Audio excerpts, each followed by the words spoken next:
Mais qu'est-ce que ça veut dire obéir à ses parents? Quel est le cadre qu'Allah m'a fixé? Comment est-ce que je sais si j'obéis à mes parents ou si je leur désobéis? Peut-être que j'ai répondu à mes parents, peut-être que j'élève la voix sur eux, peut-être que je leur crie dessus, peut-être même, wal'iyadou billah, à notre époque, il n'y a rien d'étonnant, peut-être même que certains, ils insultent leurs parents, voire même ils lèvent la main sur eux ou ils les frappent. Et on entend parfois, wal'iyadou billah, des gens qui vont insulter, qui vont tuer leurs parents pour l'héritage. La règle, le cadre, c'est ce verset coranique. Allah Azza wa Jal, il nous dit, et ton Seigneur a décrété n'adorer que lui. Ça, c'est le droit d'Allah sur ses serviteurs. D'adorer Allah et de ne pas lui donner des associés. Et de marquer de la bonté envers les pères et mères. Si l'un d'eux ou tous deux doivent atteindre la vieillesse auprès de toi, si tes parents ils vont vieillir auprès de toi, ça veut dire quoi? Dans ta maison. Dans ta maison, ça veut dire que tu les mets pas dans une maison de retraite, comme on fait aujourd'hui, où dès que les parents ils sont vieux, on les prend, on les jette dans la maison de retraite et on vient les voir une fois dans l'année. Et tout le reste de l'année, on s'occupe pas d'eux. Non, Allah il te dit, s'ils atteignent la vieillesse, auprès de toi. Quand tes parents ils sont âgés, ils restent chez toi. Parce que quand tu étais petit, ils t'ont pas envoyé dans une pension, ils t'ont gardé chez eux et ils sont occupés de toi. S'ils atteignent la vieillesse, ne leur fais point fi, ne leur dis pas pff. Ça, juste le fait de dire mes frères et sœurs. Comprenez bien ce qu'Allah il nous demande. Le simple fait de dire à son père, pff, ça c'est interdit. Que dire de celui qui se plaint et qui dit à son père ou à sa mère, tu comprends rien, mais c'est toujours pareil avec toi, mais ceci, mais cela. Allah il t'a interdit de juste dire pff. Et ne les brusque pas, mais adresse-leur des paroles respectueuses. Et par miséricorde, abaisse pour eux l'aile de l'humilité et dis, invoque pour tes parents, ô mon Seigneur, fais-leur à tout de miséricorde, comme ils m'ont élevé tout petit. Et il n'y a que lorsque tu seras toi-même un père de famille, ou lorsque tu seras, ma sœur, une maman, que tu vas comprendre la valeur de ta mère et de ton père. Quand tu vas voir que la mère, pendant 9 mois, elle te porte et elle subit les difficultés.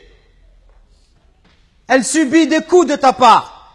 Que lorsque tu nais, le jour où Allah t'a mis au monde, ce jour-là, ta mère, elle a l'impression qu'elle allait mourir, tellement les douleurs, elles sont intenses. Et les hommes, on ne sait pas de quoi on parle quand on parle de cela. Il n'y a qu'une femme qui peut l'expliquer. Quand ta mère, pendant 2 ans, elle t'a allaité, elle dormait pas la nuit. Pendant 2 ans, tu lui as perturbé son sommeil. Quand tes parents, à 4 heures du matin, ils sont levés pour aller travailler, pour t'acheter des vêtements.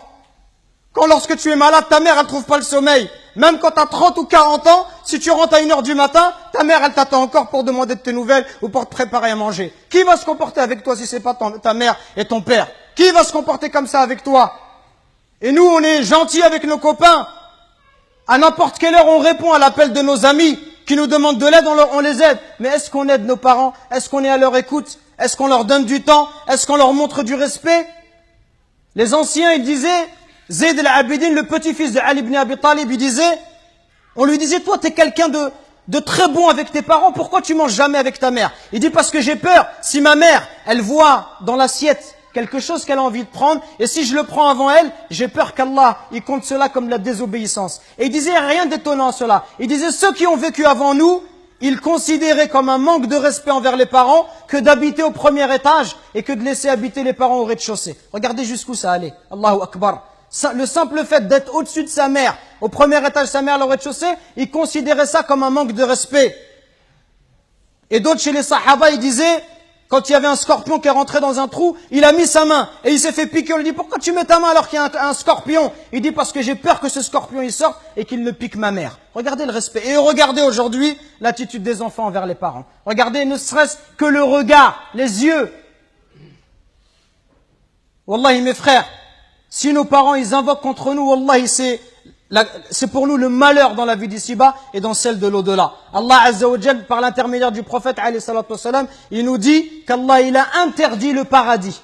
Interdit le paradis à celui qui désobéit à ses parents. Donc attention mes frères, à ne pas causer du tort à nos parents, à ne pas leur manquer de respect, mais soyons plutôt à leur écoute, soyons plutôt bons, miséricordieux pour eux. Et ceux qui doivent le plus profiter de notre générosité, de notre douceur, notre bonté, notre bon comportement, les premiers à profiter de cela, ça doit être nos parents.